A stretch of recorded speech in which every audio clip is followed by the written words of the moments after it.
Primeira carta aos Coríntios, capítulo 15. Nós vamos ler dos versos 1 ao 11. Diz assim o texto: Irmãos, venho lembrar-vos o evangelho que vos anunciei, o qual recebestes e no qual ainda perseverais. Por ele também sois salvos, se retiverdes a palavra como vô-la preguei, a menos que tenhais crido em vão. Antes de tudo, vos entreguei o que também recebi, que Cristo morreu pelos nossos pecados, segundo as Escrituras, e que foi sepultado e ressuscitou ao terceiro dia, segundo as Escrituras. E apareceu a Cefas, que é Pedro, e depois aos 12. Depois foi visto por mais de 500 irmãos de uma vez só, dos quais a maioria sobrevive até agora, porém alguns já dormem. Depois foi visto por Tiago, mais tarde por todos os apóstolos. E, afinal, depois de todos, foi visto também por mim, como por um nascido fora de tempo, porque eu sou o menor dos apóstolos, que mesmo não sou digno de ser chamado apóstolo, pois persegui a igreja de Deus. Mas pela graça de Deus sou o que sou, e a sua graça que me foi concedida não se tornou vã, antes trabalhei muito mais do que todos eles. Todavia não eu, mas a graça de Deus comigo. Portanto, seja eu ou sejam eles, assim pregamos e assim crestes. Meus irmãos, o texto que nós vamos iniciar a análise hoje e nas próximas semanas trata da ressurreição dos mortos. O capítulo 15 de 1 Coríntios trata da ressurreição dos mortos. Na igreja de Corinto, havia um grupo que questionava acerca da ressurreição dos mortos. Alguns vão entender que esse grupo que questionava a ressurreição eram saduceus convertidos ao cristianismo. Os saduceus eram uma seita judaica que não criam em espírito, não criam em ressurreição dos mortos e não criam em anjos. Diferentemente dos fariseus, aqueles religiosos que criam em anjos, em espírito e em ressurreição de mortos. Então, quando nós vemos na igreja de Corinto alguns questionando a respeito da ressurreição, entende-se que este grupo dentro da igreja de Corinto que questionava eram saduceus, antigos judeus, que convertidos ao cristianismo agora não criam mais em ressurreição dos mortos dentro do cristianismo, assim como eles não criam antes no judaísmo.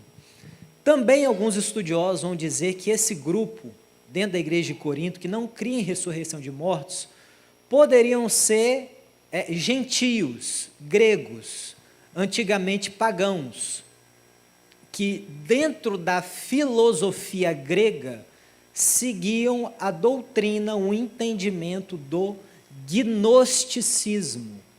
O gnosticismo cria no dualismo.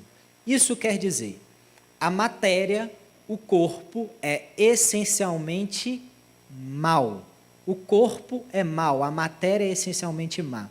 Já o espírito é essencialmente bom. Deus é espírito.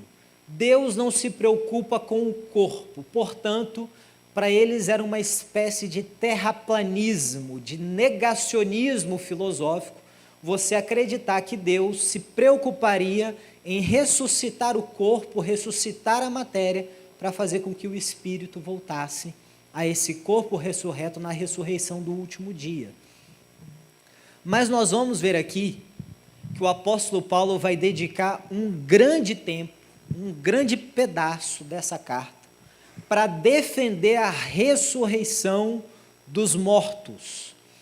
Isso, irmãos, é importante porque a ressurreição dos mortos é algo de essência do próprio Evangelho. Não é algo complementar, não é algo lateral, Não é algo que tudo bem se uns crerem e outros não crerem. Nesse ponto, não. Não crer na ressurreição dos mortos seria não crer no próprio Evangelho. Porque se Cristo não ressuscitou dos mortos, vã é a nossa fé. Então Paulo vai ter que dizer para essa igreja que talvez, irmãos, talvez não, nas demais coisas que nós tratamos, de capítulo 1 até capítulo 14, vocês poderiam ter divergências. Mas quando tratamos agora de ressurreição dos mortos, nisso nós não temos, uns podem pensar de uma forma, outros talvez possam entender de outra. Nesse ponto não é assim. Nós temos que crer que Cristo ressuscitou. Nós temos que crer que nós ressuscitaremos no último dia. Nós temos, irmãos, que crer na ressurreição de todos os mortos. Porque às vezes as pessoas vão imaginar assim, que apenas os crentes vão ressuscitar para um dia viverem eternamente com Deus. Todos os mortos vão ressuscitar, para que neste corpo ressurreto com o seu espírito, enfrentem o julgamento, uns para condenação eterna, e corpo e espírito sofrerão conscientemente o juízo, o inferno, o Geena. E nós, os crentes, os salvos, com corpo ressurreto e espírito, seremos julgados para galardão, para recompensa, e após viveremos uma vida eterna com Deus. Vamos deixar isso claro? Até porque no curso alguns erraram essa questãozinha na última prova, então isso pode ser que seja dúvida de alguns. Vamos abrir aqui, irmãos, em Atos capítulo 24, verso 15. Porque às vezes a gente lê o Apocalipse dizendo que o mar deu os seus mortos, aí pensa assim, como que é isso? Será que é uma linguagem figurada, é literal ou não? Então vamos ver o que Paulo pregou no seu julgamento em Atos 24, verso 15. Paulo vai falar de ressurreição de mortos lá. E ele disse assim, Paulo está discursando em sua defesa. Aí ele fala, tendo esperança em Deus, como também estes a têm, de que haverá ressurreição, tanto de justos como de injustos. Então, irmãos, nós temos que crer na ressurreição de todos os mortos, na grande e gloriosa vinda de Jesus Cristo. Uns para condenação, outros para galardão e vida eterna com Deus. Então, nós temos essa questão dentro da igreja de Corinto.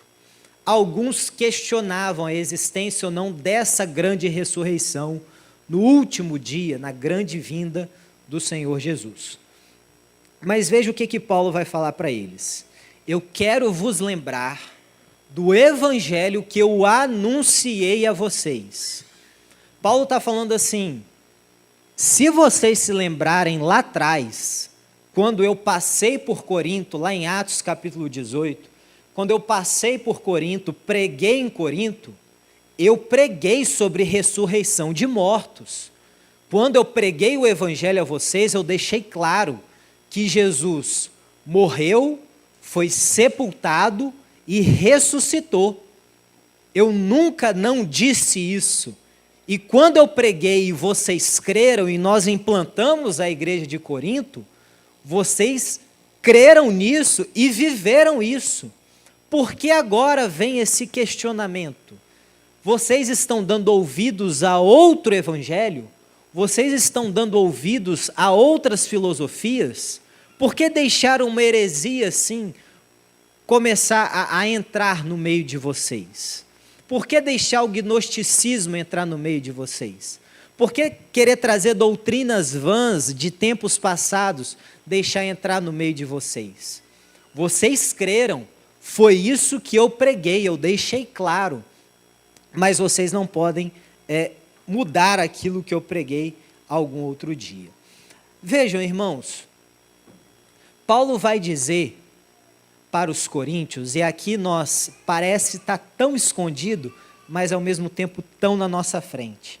Paulo está falando aqui da doutrina da perseverança dos santos. Vamos ler de novo o verso 1? Irmãos, venho lembrar-vos o evangelho que vos anunciei.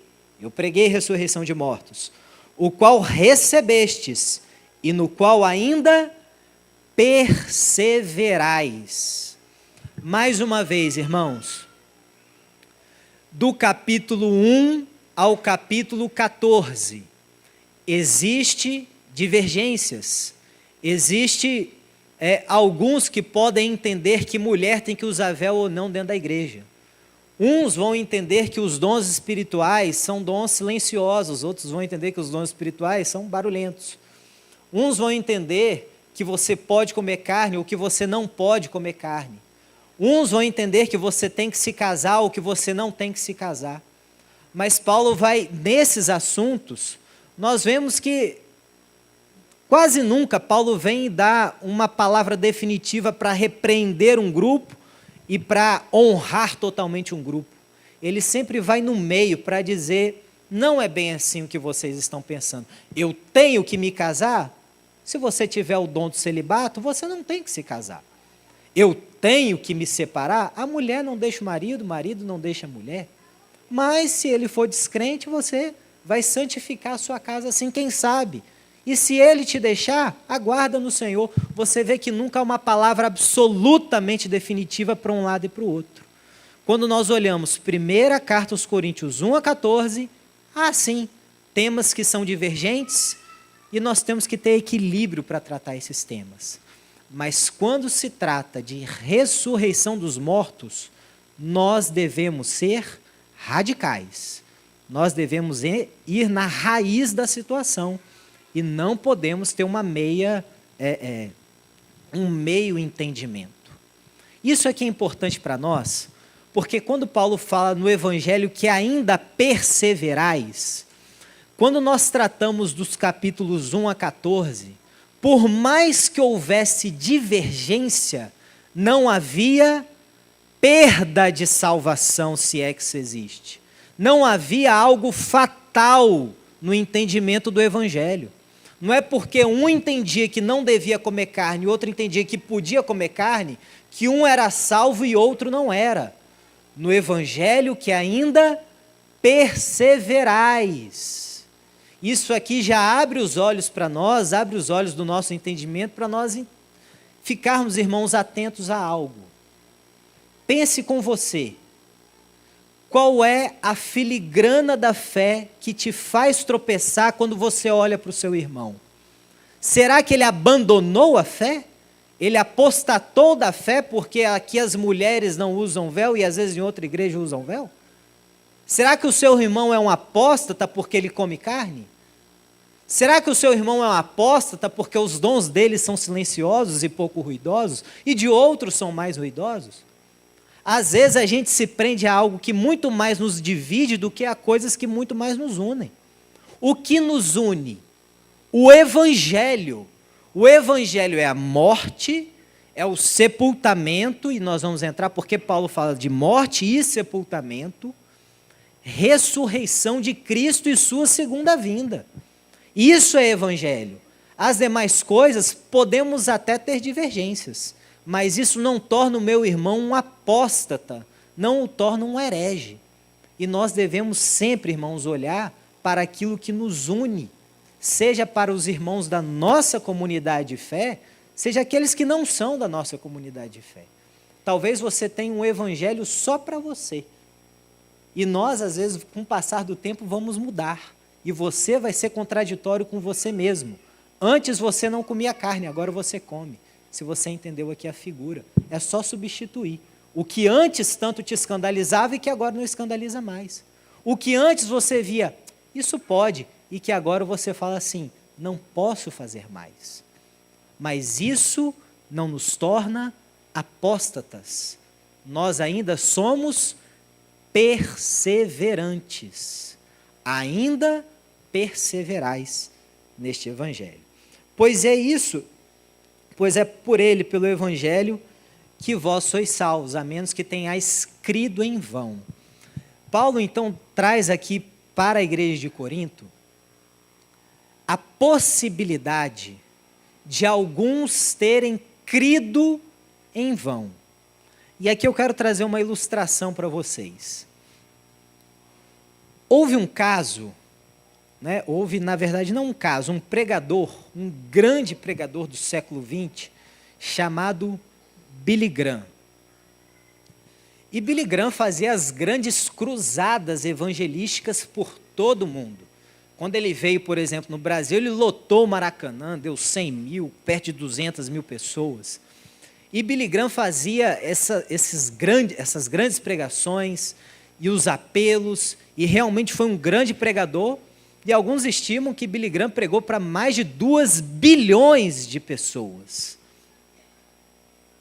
Teve uma vez, então, que Billy Graham estava fazendo suas viagens para suas cruzadas evangelísticas, e quando ele estava dentro do avião, um homem que estava incomodando o voo todo, nitidamente embriagado, incomodando as pessoas, estava ali sentado do lado dele.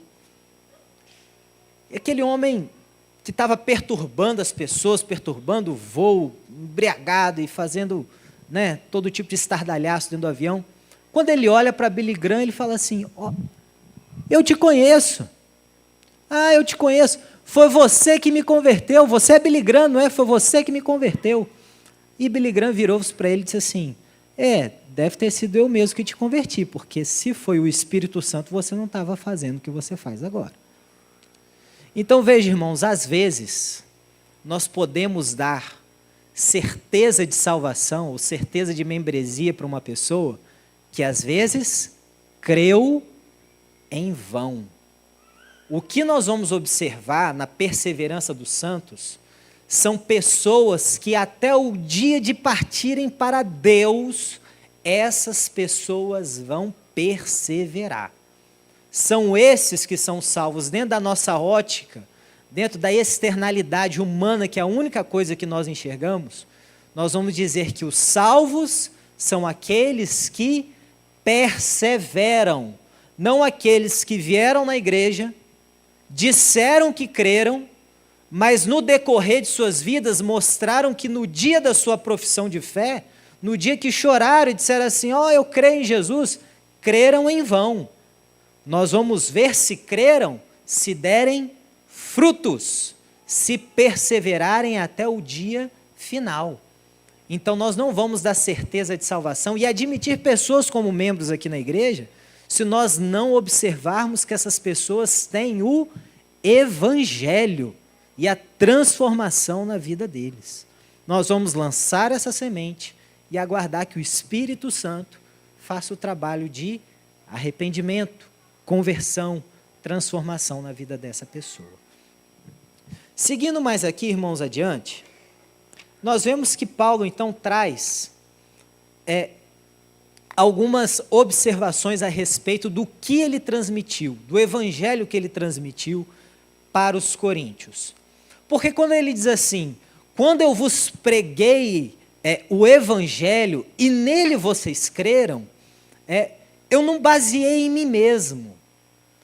Quando nós lemos aqui os versos 3 e 4, nós vemos que Paulo traz uma primeira evidência de quem trouxe a ressurreição dos mortos e a ressurreição de Cristo. Cristo morreu segundo as Escrituras. Cristo ressuscitou segundo as Escrituras. Escrituras aqui é o original grafê. Grafê, toda vez que aparece, está nos falando do Antigo Testamento. Então, quem dá testemunho, quem evidencia que Cristo morreu e ressuscitou, são os profetas. É Abraão, são os Salmos, é Isaías, é Jeremias. Quem dá testemunho de que Cristo morreu e ressuscitou, não são só as testemunhas que nós vamos entrar daqui a pouco, mas o Antigo Testamento, os profetas também falam: ele morreu e ele ressuscitou. Paulo avança depois para dizer: assim como ele foi visto, ou seja, ele verdadeiramente ressuscitou e apareceu aqui ressurreto, não em espírito, mas em corpo ressurreto, ele apareceu a Cefas, que é Pedro, ele apareceu aos apóstolos, a todos os 12, ele apareceu a mais de 500 irmãos, ele apareceu a Tiago e, por fim, ele apareceu a mim como último. Então, quando falarmos assim, quem deu evidência, quem deu prova, quem atestou que Cristo morreu e ressuscitou? O Antigo Testamento, com todas as suas testemunhas e profecias, profetas, salmos, Abraão, patriarcas, o Antigo Testamento atesta a morte e ressurreição de Cristo, e a lista de testemunhas da Nova Aliança. Os apóstolos, os mais de 500 irmãos, Tiago e, por fim, por último, Paulo. E é interessante que ele vai dizer assim: Cristo morreu, Cristo foi sepultado e Cristo ressuscitou. Quando eu preguei isso para vocês, coríntios, não foi eu que inventei, não foi eu que disse assim, é assim que aconteceu, olha, a salvação, Deus me iluminou, é assim que aconteceu. Você vê que há um conjunto probatório para ele transmitir essa mensagem para eles. Há um conjunto de evidências. Ele recebe e ele repassa. Até porque quando nós olhamos, quando Paulo viu a Cristo ressurreto, é Atos capítulo 9. Então já tivemos uma boa história do cristianismo acontecendo já na Nova Aliança, quando Paulo se converte. Então, quando Paulo é convertido. Então nós observamos que ele não inventou essa história. Ele recebeu o Evangelho, ele repassa o Evangelho. Morte, isto quer dizer, Cristo pagou a nossa dívida pelos nossos pecados diante de Deus. Ele cravou a dívida, a cédula de condenação que pendia contra nós, ele crava na cruz do Calvário. Deus Pai precisava ver satisfeito a sua ira, a sua justiça dos pecados dos homens em alguém. Essa dívida de sangue tinha que se cumprir em alguém. Cristo então morre e paga essa dívida efetivamente pelos seus. Quando ele diz assim, e foi sepultado, alguns vão dizer naquela época que talvez a morte de Jesus foi uma lenda. Cristo estava desmaiado, ele apenas caiu e depois ele acordou, ele não efetivamente morreu. Ou então outros diziam que os apóstolos foram no túmulo errado e quando viram lá, o túmulo estava vazio. Ou então que os apóstolos roubaram o corpo de Jesus e esconderam o corpo de Jesus. Ou então que aquilo foi só uma lenda, que eles inventaram um grande engodo, uma grande mentira. Então Paulo fala com eles assim, ele foi sepultado, é a certeza da sua morte. Ele verdadeiramente morreu, desceu ao inferno e tira o aguilhão da morte, coisa que ele vai falar daqui a pouco mais à frente, nesse mesmo capítulo 15. Então Cristo de fato paga a dívida diante de Deus, vive isso aqui diante dos homens e ressuscita. Isso aqui é importante, irmãos. Ele ressuscita no corpo que foi pendurado no madeiro. O corpo que padeceu nessa terra é o corpo glorificado que todas essas testemunhas que nós elencamos aqui viram. Não era um outro corpo, é o corpo pendurado no madeiro que foi para dentro da sepultura. Este corpo foi ressurreto. E isso é uma promessa para a sua vida. O seu corpo, doente, fraco, corruptível, o seu corpo que aqui padeceu, esse corpo é que será ressurreto. Esse corpo é que receberá redenção, glorificação, para ter capacidade de viver diante de Deus. É o que aconteceu com Cristo e é o que acontecerá conosco, porque Ele vive em si para depois transmitir para a sua igreja, para compartilhar essa redenção com a sua igreja. Ele morre, Ele é sepultado, Ele ressuscita. No corpo que padece, Cristo ressuscita. Então Paulo fala, este é o Evangelho. Isto é Evangelho. Esta é a essência do Evangelho. É isso que não pode ser mudado nunca por nenhuma pessoa. É isso que ele recebeu das Escrituras e da igreja e que ele transmite aos coríntios. Morte, sepultamento, ressurreição de Cristo. Aí Paulo vai dizer assim, vai falar algo interessante para ele. Por último, aparece para mim. Por último, como um nascido fora de tempo, ele aparece para mim. Veja, irmãos, ele usa a expressão aparece.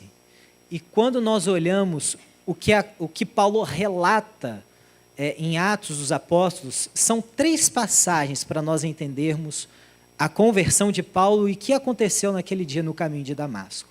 É tanto Atos capítulo 9, quanto Atos capítulo 24 e 26, porque em 24 ele está se defendendo da sua acusação em Jerusalém. Em 26 ele repete a sua defesa quando ele está lá em Cesareia, também sendo julgado, para depois ele apelar para César e ir para Roma. Então nesses 3 relatos nós vemos o que aconteceu no caminho de Damasco. Pergunta aos irmãos, quem estava com Paulo viu o clarão de luz? Viu o clarão de luz. Está em Atos capítulo 24. Eles viram o clarão de luz. Eles ouviram a voz? Ouviram a voz. Eles não entenderam o que a voz falava, porque foi uma voz que falou com Paulo em hebraico. E naquela época não se falava hebraico em Jerusalém, se falava aramaico. Então, possivelmente, eles viram o clarão e daquele clarão saiu um ruído, uma voz. Mas eles não entenderam, quem entendeu foi Paulo. Isso está registrado em Atos capítulo 9. Os que estavam comigo ouviram a voz, mas não entenderam. E depois ele vai dizer que as pessoas os que estavam comigo viram o clarão. Então veja, o que aconteceu no caminho de Damasco foi uma aparição de Jesus. É diferente do que nós vemos, por exemplo, em Apocalipse, capítulo 1, quando João, na ilha de Patmos, vê as revelações do Apocalipse. Ele viu Jesus? Ele viu Jesus glorificado. Ele viu. Só que se você estivesse do lado de João, naquele dia da ilha de Patmos, você só ia ver um homem atônito, olhando para cima, e você fala, o que está acontecendo com esse cara? É o que aconteceu com João, visão. O Senhor visitou João, visitou a mente, o coração dele e fez ele enxergar clarividentemente coisas que estavam ocultas. Mas se você estivesse do lado de João, você não ia ver nada, você só ia ver João, parado. Agora, quem estava com Paulo viu uma aparição de Jesus. O próprio Cristo em corpo ressurreto entra no espaço-tempo humano e se manifesta aqui às pessoas. O último está na Escritura. O último que aconteceu isso com ele foi Paulo. Ninguém pode mais dizer, falou assim, eu vi uma aparição de Jesus. Deus veio e me entregou uma nova revelação. O último é a Escritura. Entre um relato e a Bíblia, eu fico com a Bíblia.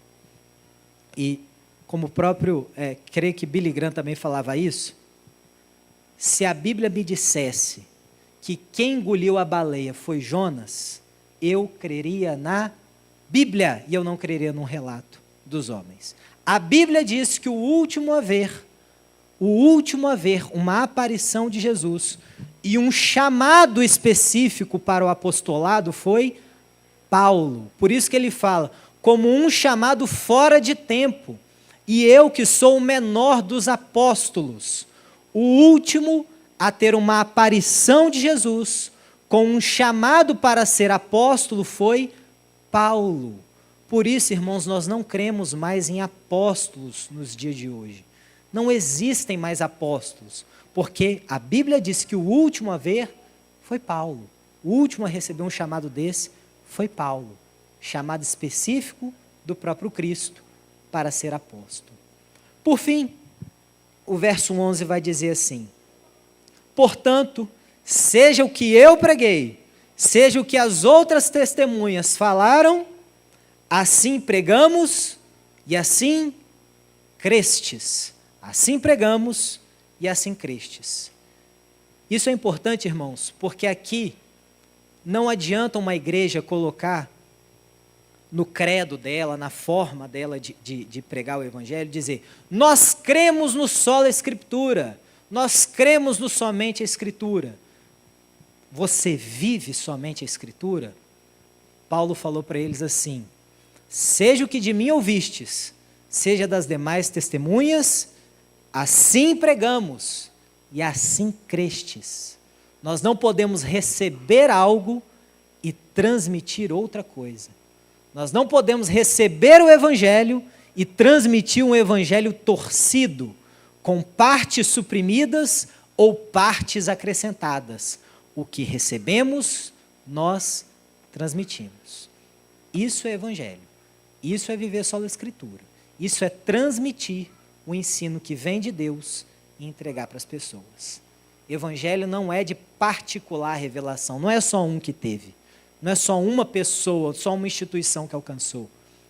Nós recebemos, nós retransmitimos aquilo que as Escrituras, os apóstolos e os profetas pregaram na Santa Escritura. Amém? Vamos orar ao Senhor, agradecer a Ele por este ensino glorioso. Senhor Deus, nós somos gratos, ó Pai, pelo Evangelho que chegou até nós, que foi transmitido de geração a geração, de discípulo a discípulo, de igreja a igreja através dos séculos. Bendizemos a Ti porque este Evangelho chegou até nós. Louvado seja o Teu nome, Senhor. E nos ajuda a perseverarmos nesse caminho. Não deixa, Senhor, nós torcermos o Evangelho à nossa vontade, à nossa imagem, aos nossos desejos. Nos ajuda, Senhor Deus, a darmos passos firmes todos os dias nessa caminhada cristã, a vivermos a vontade do Senhor, a vivermos a Tua Escritura. Dá-nos uma bênção. Fica com o Teu povo. Nós oramos em nome de Jesus. E que a graça do Senhor Jesus, o amor de Deus Pai e as consolações do Espírito sejam convosco, igreja, hoje e sempre. Amém. Amém, queridos? Amém.